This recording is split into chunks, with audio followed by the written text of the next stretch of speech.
विभा, अब एक बार फिर सोच लीजिए राय साहब। हम कभी सपने में भी आपके परिवार की बराबरी नहीं कर सकते। विनीत राय, बहन जी अब ये सब मत सोचिए। अजय से पहली मुलाकात के बाद ही मुझे विश्वास हो गया था कि उससे अच्छा पति और आप लोगों से अच्छा परिवार मेरी बेटी के लिए और कोई नहीं हो सकता। बस एक गुजारिश है आपसे। विभा, अरे कहिए ना। विनीत राय, सोनिया मेरी इकलौती बेटी है, तो लाड़ प्यार ने उसे थोड़ा बिगाड़ दिया है।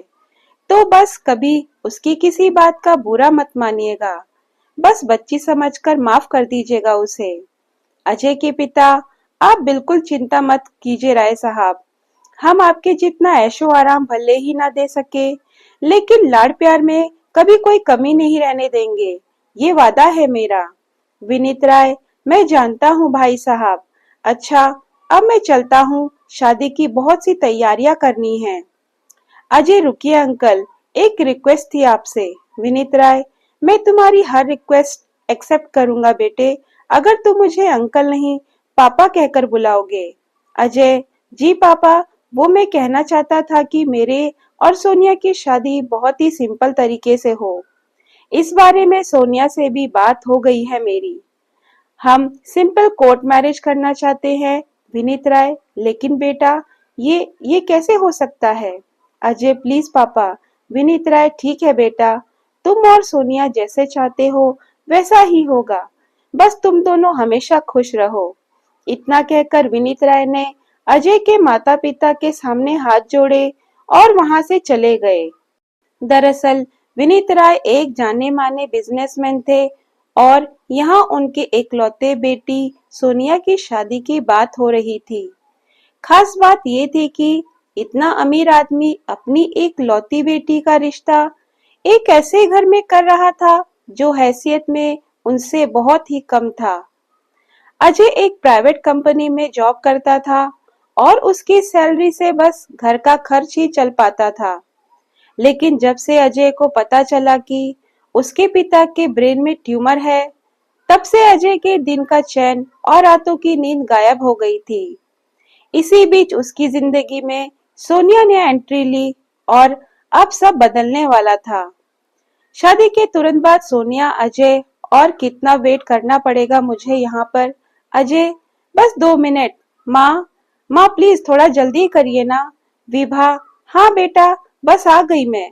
वो पूजा की थाली मंदिर में रखकर भूल गई थी। अब सब ठीक है।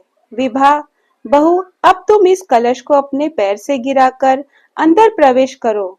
सोनिया, ओ गॉड, ये सब कब खत्म होगा? ये देखकर विभा कहती है, उससे पहले ही अजय ने उससे कहा, अजय, माँ जल्दी से आरती करो ना, मेरी तबीयत कुछ ठीक नहीं लग रही। विभा, अरे ऐसे कैसे, रुक जा थोड़ा। शादी की रस्में तो वैसे भी तुम दोनों ने होने नहीं दी, अब कम से कम बहू का गृह प्रवेश तो अच्छे से हो जाने दो। विभा, बहू यही रुको, पहले मैं तुम्हारी आरती उतारती हूँ। Sonia, just a minute aunty ji, इतना सब कुछ मुझसे नहीं होगा। व्हाट रबिश, एक तो वैसे ही इतनी गर्मी है, ऊपर से आपका नाटक खत्म ही नहीं हो रहा। सोनिया, अजय मेरा रूम किधर है? अजय ने फौरन घर के सबसे बड़े कमरे की तरफ इशारा कर दिया और सोनिया भी तुरंत उस कमरे की तरफ बढ़ गई। अजय, माँ, वो मैं सोनिया की तरफ से माफी मांगता हूँ।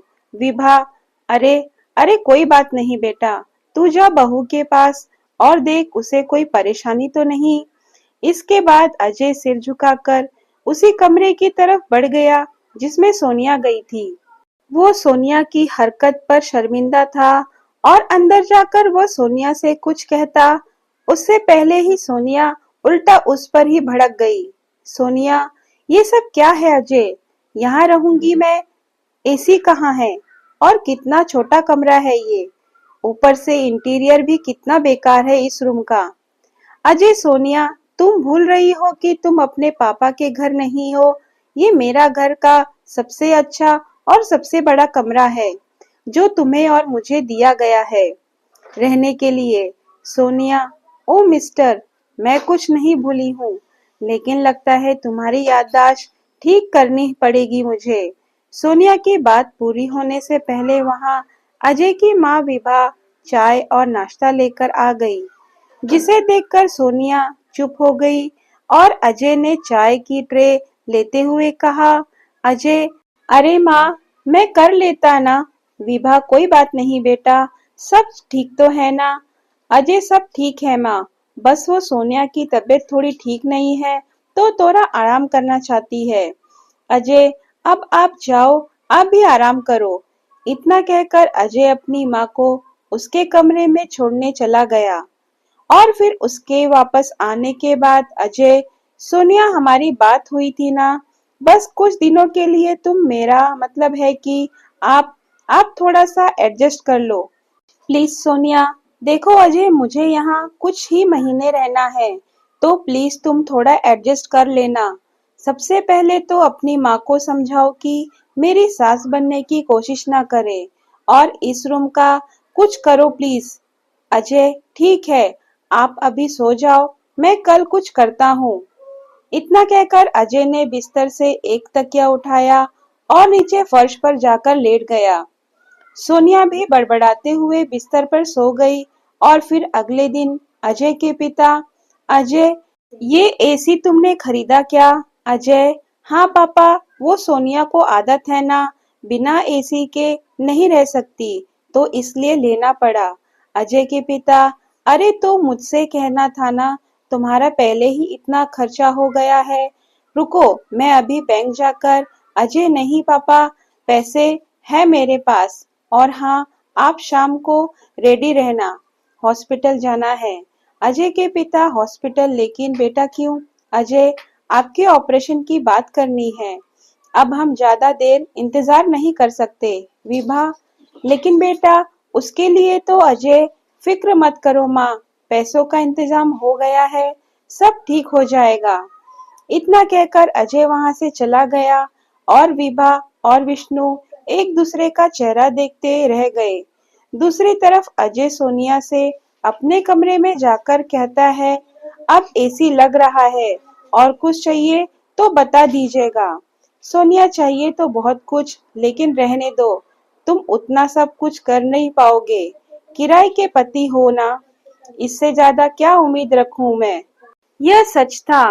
असल में सोनिया और अजय की कॉन्ट्रैक्ट मैरिज हुई थी, जिसके तहत सोनिया को बस 6 महीने अपने ससुराल में रहना था। उसके बाद वह अजय से तलाक लेकर अपने घर वापस लौट सकती थी। असल में सोनिया की खराब आदतों से परेशान होकर उसके पिता विनीत राय ने उसके सामने यह शर्त रखी थी कि उनकी जायदाद को पाने के लिए पहले सोनिया को किसी अच्छे लड़के से शादी करनी होगी और एक अच्छी बहू बनकर दिखाना होगा। लेकिन इस मुश्किल का हल सोनिया ने अलग ही तरीके से निकाला। उसने अजय की मजबूरी का फायदा उठाते हुए उसे पैसों का लालच दिया और सिर्फ 6 महीने के लिए उसे अपना किराए का पति बना लिया। दूसरी तरफ अजय को अपने पिता का जल्द से जल्द ऑपरेशन करवाना था और इसलिए उसने सोनिया की शर्त मान ली। लेकिन यह बात सोनिया और अजय के अलावा और कोई नहीं जानता था और इस बात को छुपा कर रखना अब दोनों के बीच मुश्किल होता जा रहा था। विभा, बहू, अजय ऑफिस से आ गया है, मैंने खाना बना दिया है, तुम जाकर उसे परोस दो। सोनिया, क्यों, वो खुद खाना नहीं लेकर खा सकता क्या? विभा, बेटा, पत्नी खाना परोसे तो पति को अच्छा लगता है। सोनिया, देखिए आंटी, इससे पहले कि आपकी एक्सपेक्टेशन और बढ़े, मैं आपको बता देना चाहती हूँ कि आपका बेटा मेरा पति जरूर है, लेकिन किराए का।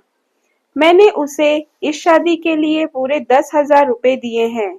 और हाँ, ये शादी सिर्फ 6 महीने की है, तो बस तब तक ही मैं आप लोगों और इस घर को झेल रही हूँ।